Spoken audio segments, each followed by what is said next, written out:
तो अभी हम लोग बात करेंगे राहु और मंगल अगर आपके चार्ट में नवम भाव में स्थित हैं तो आपको इस युति का कैसा परिणाम देखने को मिल सकता है। राहु और मंगल नवम भाव में हैं तो जातक जो परंपरागत जो रीति रिवाज चले आ रहे हैं, जो धार्मिक परंपराएं चली आ रही हैं, कभी कभी उनका वो स्ट्रांगली विरोध करेगा। ऐसे जातक में एक आत्मनिरीक्षण, आत्म सुधार का दृष्टिकोण बहुत प्रबल होगा। राहु और मंगल की ये कंजक्शन आपके पिता की सेहत के लिए अच्छी नहीं होगी। पिता से बहुत ज़्यादा मतभेद का सामना भी करना पड़ सकता है। पिता के साथ आपके संबंध बहुत ज़्यादा बिगड़े हुए रहेंगे। इसके अलावा ये कंजक्शन आपके पिता के बिहेव के लिए यानी उनके व्यवहार के लिए भी अच्छा नहीं है। उनका व्यवहार आपके साथ बहुत ज़्यादा आक्रामक हो सकता है या अक्सर आपकी उनके साथ फाइट्स होती रहेगी। मंगल और राहु का ये कंजक्शन कहीं ना कहीं आपके पिता और आपके साथ ओपिनियन का डिफरेंस या जो परंपरागत रीति रिवाज जो चले आ रहे हैं या एजुकेशन लेवल पे मान लीजिए या धार्मिक लेवल पे मान लीजिए, काफ़ी ज़्यादा ओपिनियन के डिफरेंस को दर्शाता है और एक मिसअंडरस्टैंडिंग को दर्शाता है ये कंजक्शन। अब राहु और मंगल अगर नवम भाव में हैं तो ऐसा जातक दार्शनिक टाइप का होगा और दार्शनिक बनने या दार्शनिक विचारों के लिए ऐसे जातकों में बहुत प्रबल एक धारणा रहेगी अंदर ही अंदर। इस प्रकार के जातक थोड़े आत्म केंद्रित हो सकते हैं। ये अपने आप को या अपने विचारों को ज़्यादा प्राथमिकता देंगे हमेशा, या कभी कभी ये अपने खुद के द्वारा कुछ ऐसी परंपराएं विकसित कर सकते हैं या कुछ ऐसे विचार विकसित कर सकते हैं जिनको ये प्रबल मान्यता देंगे खुद के तौर पे देखा जाए तो ऐसे जातकों का जो भाग्य है वो विदेश में ज़्यादा अच्छा साथ देने की संभावना है। राहु और मंगल की युति नवम में है तो ऐसे जातकों को विदेश यात्रा के दौरान कभी कभी बहुत भयंकर चोट लग सकती है या ऐसे लोगों के साथ कभी कभी बहुत बड़ी कोई दुर्घटना हो सकती है। राहु और मंगल का ये प्रभाव आपको उच्च शिक्षा के लिए बेहद गहन इच्छा देगा। उच्च शिक्षा प्राप्ति में आपको जो भी बाधाएं आएंगी उनके निवारण के लिए ये कंजक्शन बहुत बढ़िया है। इसके अलावा ये कंजक्शन आपको विदेशी संस्कृति, विदेशी जो रीति रिवाज हैं उनके प्रति भी एक स्ट्रॉन्ग धारणा देगा। तो ऐसा जब तक कुछ हद तक अपने धर्म को दूसरे धर्मों से या जो धर्म विदेशों में चल रहे हैं, जो रीति रिवाज विदेशों में चल रहे हैं उनके साथ कंपेयर करता है और ये अति आध्यात्मिकता की तरफ भी संकेत करता है। बहुत ज़्यादा धार्मिक या दर्शनवादी दृष्टिकोण, कभी कभी अतिवाद की तरफ भी लेकर ये जा सकता है आप लोगों को। इसके अलावा ऐसा जातक कभी कभी बहुत ज़्यादा हठधर्मी हो सकता है। अब देखा जाए तो ये कंजक्शन की वजह से आपके अपने भाई बहनों, पड़ोसी, रिश्तेदारों के साथ या इवन अपनी फैमिली मेम्बर्स के साथ भी आपके विचारों का मतभेद सामने आ सकता है। तो कभी कभी ऐसे जातकों को अपने भाई बहनों से कोई विशेष फ़ायदा नहीं होता, उनके साथ अक्सर इनके मतभेद रहते हैं, लेकिन ये एक और ही विशेष प्रकार की विचारधारा पर काम कर रहे होते हैं और ये अपनी ही विचारधारा चला रहे होते हैं। यानी आपके जो विचार होंगे काफ़ी यूनिक होंगे, चाहे वो धर्म के मामले में ले लो, चाहे वो दर्शन के मामले में ले लो, चाहे वो एजुकेशन के मामले में ले लो। इस प्रकार के जातक अपनी उच्च शिक्षा के लिए बहुत ज़्यादा पावर लगाएंगे और ये उच्च शिक्षा में बहुत ज़्यादा सफल होना चाहेंगे हमेशा। उच्च शिक्षा प्राप्ति की इनकी जो एक बोल सकते हैं इच्छा शक्ति बहुत ही ज़्यादा प्रबल बना देता है राहु और मंगल का कंजक्शन।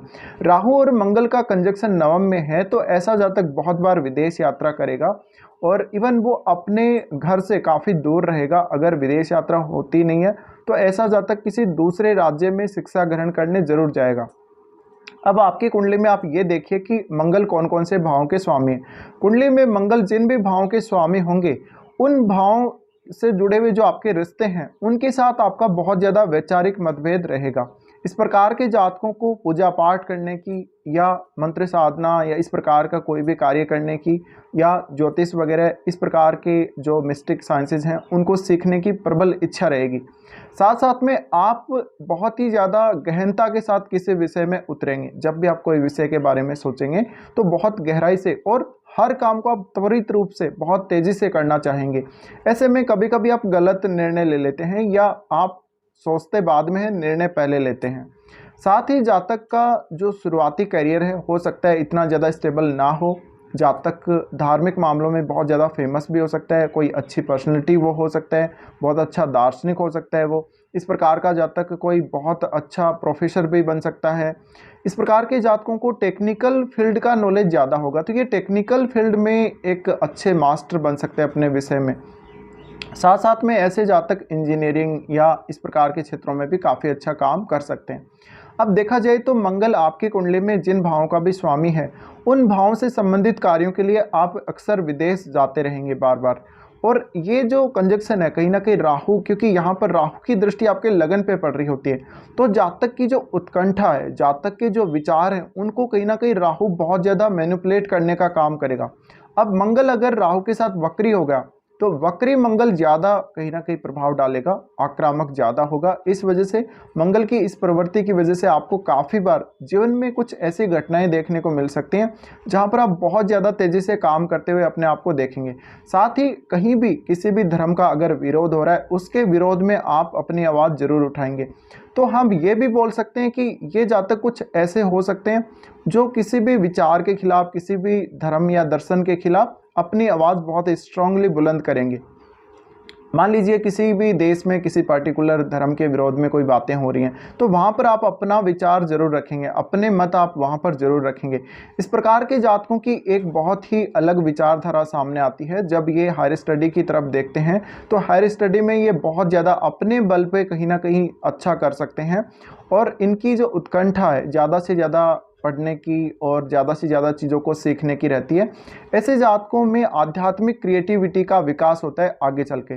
तो ऐसे जातक, ये ज़रूरी नहीं है कि एकदम से साधु संती बन जाएं या एकदम से ये लोग बहुत आध्यात्मिक हो जाएं, बट इनमें एक आक्रामक प्रवृत्ति का विकास होता है। अब देखिए, राहु और मंगल का अगर आपके चार्ट में कंजक्शन है तो भाई बहनों के साथ विशेष रूप से सावधानी रखें, उनके साथ आपका विवाद होने की बहुत प्रबल संभावना है। साथ साथ में आपका गुस्सा, आपका ईगो, आपके अंदर एक ऐसी एनर्जी जो कभी भी कम नहीं होगी, वो बढ़ने की संभावना है। इस वजह से ऐसे जातक फिजिकल रूप से काफ़ी ज़्यादा अच्छे हो सकते हैं। इनको व्यायाम करना, रनिंग करना, ये सब ज़्यादा पसंद हो सकता है, और फिजिकली इनमें बहुत ज़्यादा पावर हो सकती है। इस प्रकार के जातक हमेशा बहुत फास्ट निर्णय लेंगे, बहुत फास्टली किसी काम को करेंगे, ये काफ़ी आक्रामक होंगे। साथ साथ में ऐसे जातकों का जो व्यवहार होगा काफ़ी रूड हो सकता है। इस प्रकार के जातक सामने वाले से बहुत ज़्यादा एक्सपेक्टेशंस रखेंगे। अगर ये रिश्तों में बहुत ज़्यादा एक्सपेक्टेशंस रख रहे हैं तो निश्चित रूप से इनको रिश्तों में कभी कभी दिक्कत का सामना करना पड़ेगा, और बहुत सारे ऐसे रिश्ते भी इनके हो सकते हैं जहाँ पर इनकी ठीक से बन नहीं रही, जहाँ पर काफ़ी ज़्यादा मतभेद सामने आ रहे हैं। राहु और मंगल का ये कंजक्शन काफ़ी बार आपको मेंटली डिस्टर्ब करेगा, काफ़ी बार रिश्तों में फ्रस्ट्रेशन देगा। तो किसी से भी ज़्यादा अपेक्षा ना रखें, इवन आप खुद भी अपने आप से भी बहुत ज़्यादा अपेक्षा ना रखें।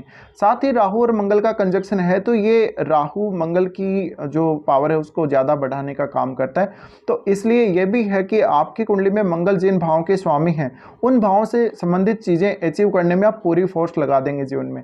अब मंगल आपके नवम भाव में है, राहु के साथ नवम भाव में होते हुए मंगल का ये प्रभाव सुनिश्चित होगा कि राहु जो इनको एम्पलीफाई कर रहे हैं मंगल को, तो आपको मंगल जिन भावों को रिप्रेजेंट कर रहे हैं उनकी चीज़ों को प्राप्त करने में कभी कभी बहुत ज़्यादा ईजी रहेगा। और ये एकदम हम बोल सकते हैं कभी कभी आपका जो भाग्य है वो त्वरित रूप से साथ देगा आपका, या जीवन में बहुत ज़्यादा उतार चढ़ाव या ट्रांसफॉर्मेशन वाली स्थितियां बन सकती है कभी कभी। तो ये सब प्रभाव आपके सामने आ सकते हैं जब भी राहु और मंगल नवम भाव में युति कर रहे हो। फिलहाल इस वीडियो को देखने के लिए धन्यवाद।